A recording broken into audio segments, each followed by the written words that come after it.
Space, the final frontier. These are the voyages of a new Trekkie.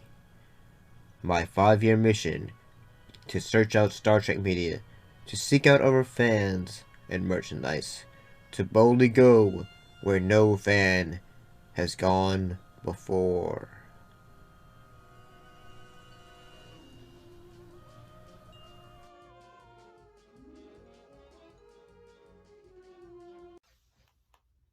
Greetings and salutations, how's everybody doing? So, we're back to talk about another book for Star Trek. In this case, Star Trek, Spock Must Die.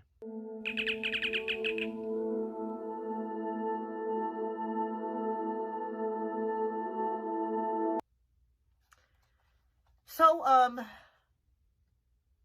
gonna be honest, sometimes when it comes to reading books, I like it when it's like, well, sometimes I like it when it's a long book, sometimes I like it when it's a short book. It really depends on, like, say, the subject matter, and as well as the story. Sort of like how it comes to movies. I think this book has like the perfect amount of, honestly, the way it is written, and honestly, this feels like this could have been an episode of the original series.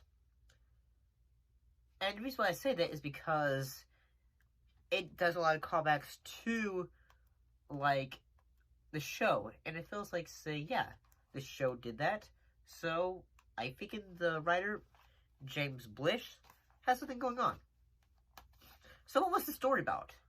The story of it is basically after, I'll read the thing of it on the back today. So, an unexpected Klingon attack has put the Federation in deadly peril and forced Kirk to take an unprecedented gamble. But the experiment fails when a freak transporter malfunction produces two Spocks, one of whom is a deadly imposter. With time running up, Kirk must decide which Spock will live and which will die.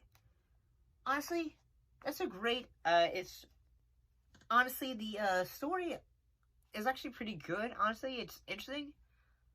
And I like it, and especially in science fiction, you always have stories like, say, what if there's like a double of like a character, honestly, and then you feel like, say, how do you know who's which character? Because this has always been done in media quite a lot, many times, and that many shows have done this before, and that they say, oh, here's one version of it, which was the original version. And honestly, I think it works here in that, like, say, like, honestly, it's like, you can't really tell. Honestly, it gives you, like, points, like, say, okay, which is which. And I like that. Especially it brings up points like, say, okay, once, like, Spock is able to say, I remember this, and then he gives a story about, like, say, only Spock would know. But then you also get to a part like, say, well, and then again, like, it's also given points like, say, well, this Spock wouldn't eat with others, he preferred to eat in the room. And honestly, I kind of like that. Like, it's almost partially, almost of a mystery novel, and I kind of like that.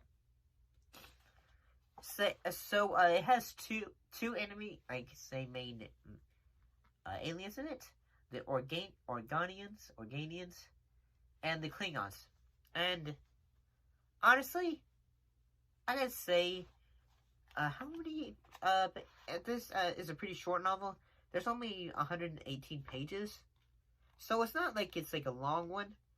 But, I'm gonna be honest, at certain points I gotta say in the novel, it can be a bit draggy in that, like, say, okay, we've got to this point, okay, move it along. But then again, that's also like the show, and that, like, sometimes, like, say, if there's not like a plot interest that interests you, you know, like, say, eventually it'll get better as it goes along. So, honestly, the one thing that really helps this novel is the characters, honestly. And, like, say, the relationships, like, say, that each character has with each other. Like, say, the relationship between, McCoy and, Scotty. Like, they have, like, a whole talk between, like, say, when you use the transporter, does your soul leave you? honestly. So honestly, so overall, I'm gonna say, Spock Must Die. It's a fairly interesting novel. I will say though, it doesn't. It should not. I don't. I'm glad that it is this many pages long, because I feel like it has enough material to say, okay, this is enough for the reader. It does not need to be like 200 pages. It does not have to be long, like say, the last Trek novel we read. Heck, maybe now would be the time that we can get started working on the next Trek novel, which is Killing Time. I don't think it's gonna be for a while, but maybe eventually, by the time we get to this one, maybe I'll be prepared to talk about it.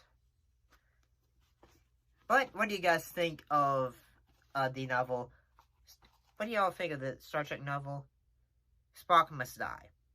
Put your thoughts in the comments down below. Let me know. And as always, thank you for watching, and I shall be seeing you next time. See you later.